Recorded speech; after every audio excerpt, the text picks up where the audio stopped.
여섯째 달에 천사 가브리엘이 하나님의 보내심을 받아 갈릴리 나사렛이란 동네에 가서 다윗의 자손 요셉이라 하는 사람과 약혼한 처녀에게 이르니 그 처녀의 이름은 마리아라.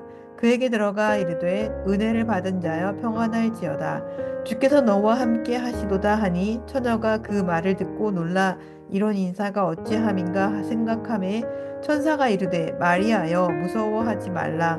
내가 하나님께 은혜를 입었느니라.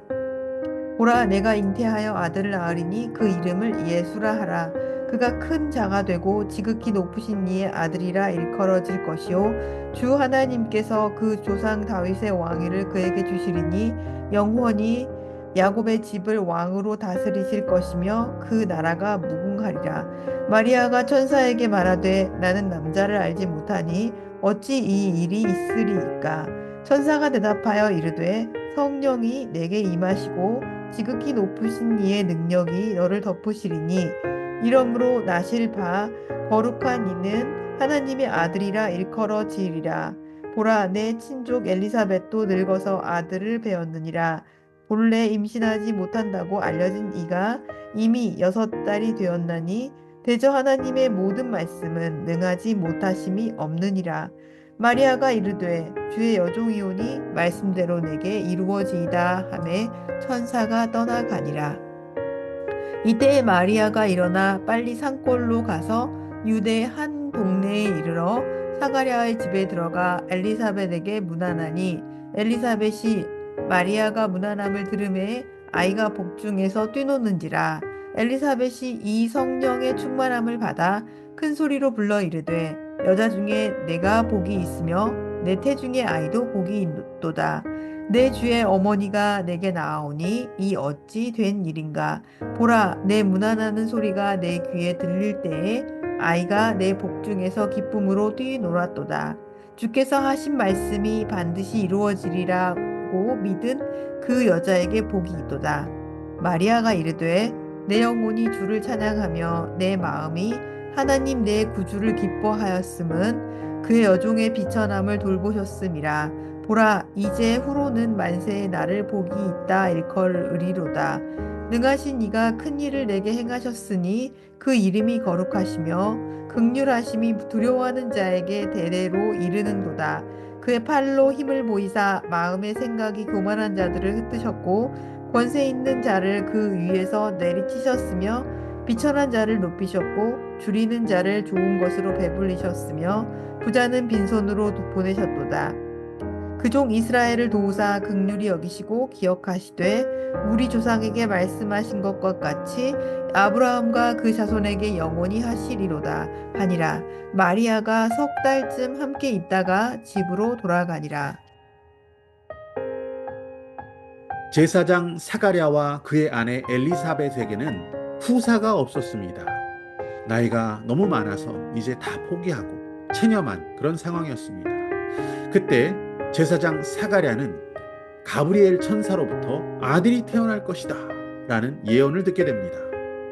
하지만 사가랴는 하나님의 예고, 하나님의 일, 하나님의 능력을 그만 의심하고 말았습니다. 믿음보다는 체념의 또 포기의 세월을 너무 오래 보내고 있었던 그의 반응이었죠. 결국 천사는 제사장 사가랴에게 네가 믿지 아니하기 때문에 말하지 못하게 될 것이다 라고 말합니다. 믿음이 없었던 사가랴에게 임한 하나님의 징계였습니다.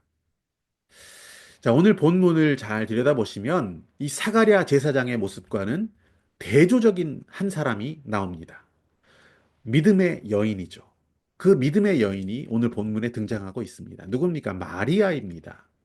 처녀였고 약혼 상태에 있었던, 결혼 전의 상태에 있었던 이 마리아도 똑같이 천사로부터 수태고지를 듣습니다.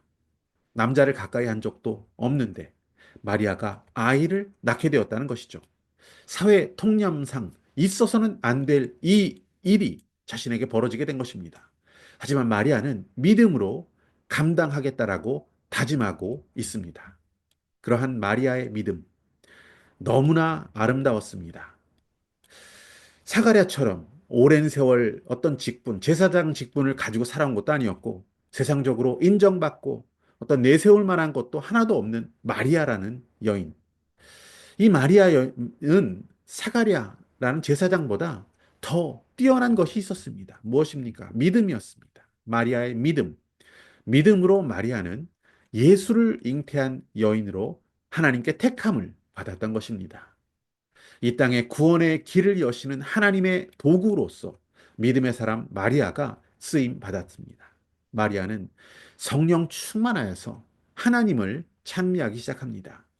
그의 찬미는 성경 속 가장 아름다운 시 중의 하나로 평가받습니다.